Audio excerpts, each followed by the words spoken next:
According to the MBS, Nigeria imports between 1.4 billion litres and 2.5 billion litres per month, indicating an average of 1.95 billion litres per month. In 14 months, that's from June 2023 to July 2024, the country has consumed 27.3 billion litres. On the other hand, independent marketers say the landing cost of petrol and other logistics stand at about 1,200 naira per litre. The NMPCL retail sells petrol at 650 naira per litre at its stations, leading to a differential of 553 naira for each litre of petrol. Now, with the 553 naira differential and 27.3 billion litres consumed in 14 months, the amount likely to have been spent over the period by the Tinubu administration is 15.09 trillion naira. That's on subsidizing that, making it cheaper now. Now, President Bola Tinubu, in his inauguration speech on May 29, 2023, said petrol subsidy was gone. However, in 1 year, Tinubu's petrol subsidy expenditure has eclipsed to what was paid in the previous administration.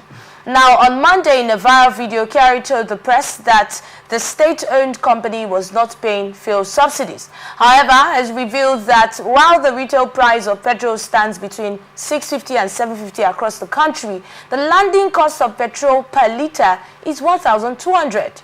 As of Monday, this was disclosed, that's on August 19. According to a recent report, President Bola Tinubu has approved a request by the NMPCL to utilize the 2023 final dividend due the Federation to pay for petrol subsidy. The report shows that the President also approved the suspension of the payment of 2024 interim dividend to the Federation in order to augment the NMPC's cash flow, according to presidency sources. Now, in addition, the National Oil Company told the President it will be unable to remit taxes and royalties to the Federation account for now because the subsidy payment, which is termed subsidy shortfall, affects differential. With all of these explanations, despite the Petrol Industry Act of 2021 and the deregulation of the downstream sector, now talking about fuel scarcity, which permits licensed private oil marketers to import petrol, the state-owned oil company remains the only and the sole importer in Nigeria. This is talking about both now. A lot of Nigerians are now confused with the fuel subsidy, hearing one story today and linking all of them. We're now like, are we really paying subsidy? Are we not paying subsidy? Yes, Mufasa. I like the fact that you said that a lot of Nigerians, including myself, is confused with how, they are running the petroleum sector in this country. For me, I have said it before and I'll say it again that it's more or less, operating like a criminal organization, where virtually everything is run in secrecy, okay? The fact that we see here today that, the president or the government is still paying subsidy marvels me to my bone marrow. Because as at the time he was sworn into office, the first thing he told Nigerians was subsidy is gone. So now we are hearing that we are paying subsidy to the tune of almost 15 trillion naira, for just within the period of, how many months? Within the period of just, I think, 10 months or there, about 14 months. 15 trillion naira. So where now is sincerity? Where lies transparency? Where lies accountability? Where is the Nigerian state getting this extra money that is to pay subsidy? Does it mean that Nigerians does not deserve to be carried along in how the nation is being run? That they told us one thing today, the next day they are doing a different thing. Is that not a breach of trust? Is that not a breach of contract? Is the president running this country as his private estate? The answer is a complete no. He shouldn't be doing so. But that is what we are saying today. Nigeria is nobody's private estate. We are supposed to be carried along. How this country is run, how our monies are spent, how they go about, utilizing our public facilities and all of that. But what we see and experience is a complete far cry. Now, assuming that as at the time we are paying subsidy, we are buying petrol less than 400 naira. Now they came in and told us the subsidy is gone, and that was how the problem of this country started. we are now being informed reliably that they are still paying subsidy.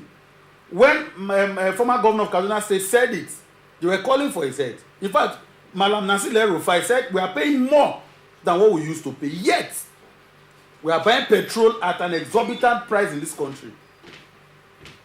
You know, yesterday, NNPCL told Nigerians that what they are sourcing petrol as a landing cost, they are paying half the price. That they are selling to Nigerians half the price of the landing cost.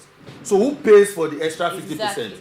So my sister, Nigerians, let us ask our leaders, our elected office holders that we gave the responsibility to run this country for us. Do they think we are stupid? That they begin to run this country like a private estates? So now that you are paying subsidy, how come we are buying petrol at over 1,000 naira in this country? All right, Ambassador. You see, I'm not a mathematician, so the figures are not very understandable to me. But let me say from what I know by the actions. I know that the NNPC filling station sells fuels for 500 and something naira. I used to think it's an assumption until I confirmed that yesterday here in Port Harcourt. Now, it means that if these products are available in every of the NNPCs, if the NNPCs are more in a locality, which means we can buy petrol for 540, 550. It will not get up to 900 at 9 something that some of us are buying in most of these independent marketers. So the GMD of the NNPC is saying that the price that they are selling to Nigerians is the landing cost, 500 and something naira, which I saw yesterday, I confirmed yesterday. The landing cost is over 1,200 and that they are selling for half of the price. So that's the price I'm confirming now. So who is paying for the other now, half? you see, it also means that if the federal government is not even taking responsibility of that half, which we still call subsidy, it means that if NNPC is selling 500 and something naira now, it would have been sold for 1,000 something. So the only big challenge here is that should we continue with this huge amount of importation? How do we survive it? So I think it's actually a big question. If it was possible for the government to off their hands from petrol business, of course we'll buy with more prices, because the independent marketers are already giving us for 8 something, 900. That's because they're not importing. If they were importing, it probably would have been. No. You see, the issue is, if they import, the federal government, through the NNPC that is importing, is buying with the rate of 1,000 something. So is it that those independent marketers will now buy lesser than what NNPC is buying? The answer is no.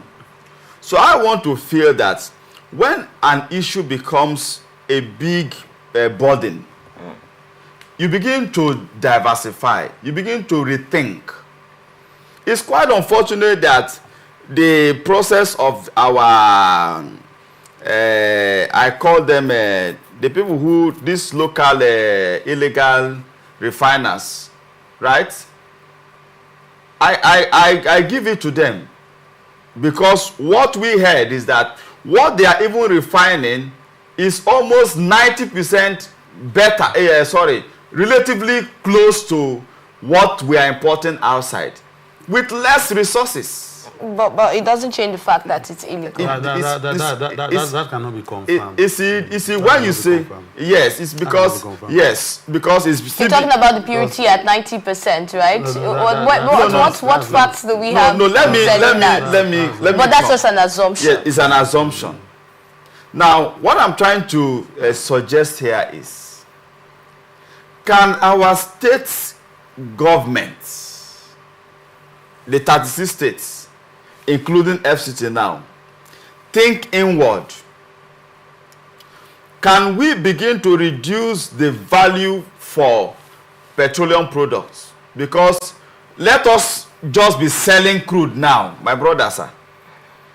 And then let us now devise a means of generating renewable energy cars.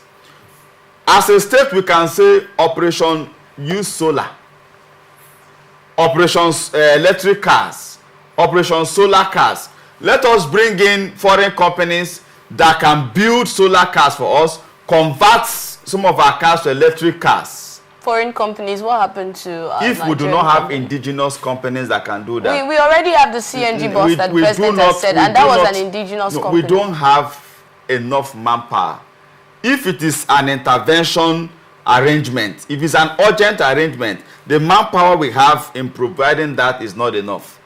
I equally know that we have enough solar companies in Nigeria. If they have jobs, they can do it well. I've traveled to some countries in this world, and like I always say, I never had the sound of a generator. Okay, so it means that we can do it. We can begin to go into solar. We already getting into that. Let government provide for us. The way we are paying electric bill, right? We cannot be paying for solar bill. Thank you. Now, for me, the solution to this problem is for us to get our refinery fixed. I think if we fix our refineries, we will not be talking about importing petroleum products. And let me also say that NNPC is the sole importer of petroleum products. Other private individuals, independent marketers, they could no longer import fuel because of the high rate of forex. So NNPC, they have become sole importer of petrol. They get the one that they can get. According to them, they are paying out the price, and Nigerians are asking, where are you getting that amount from? That is the question Nigerians are asking. You said subsidy is gone, you are still paying subsidy. Nigerians want to know why you are keeping that thing away from us, because we're operating in a democracy, and in a democracy, you must tell us what you do with our money. And lastly, let me also say that some of these artisanal refineries, we cannot ascertain the quality of what they produce. True. That is why we are agitating for the government to allow for modular refineries. They said we should build modular refineries, but they refuse to give us crude. Look at Dangote today. That is what is suffering. You are telling people to build modular refineries, you are telling them to invest, and at the same time, you are sabotaging their effort. So the Nigerian government should come out clear. Sabotaging no, it is not allegedly. When you ask somebody to build, and you're not giving that person access to raw material, that is sabotage. But let me equally say this, for the interest of Nigerians and those listening to us today, that we want this government to tell us the actual amount the government is paying for subsidy. We need to know. It's our entitlement. They must tell us what they are paying for subsidy. They should tell us why and how they are paying for subsidy, and why we are still buying petrol at above 1,000 naira. NNPC petrol stations, most of them, the least they sell is 591 naira. And before they get those products, because they are the sole importer, they keep some for themselves, making other private investors to suffer. And you are trying to encourage investors to come into your country. Is that how you run an economy? The answer is an emphatic no. All right, talking about the things that we need to know as Nigerians, and the fact that it's a democratic government.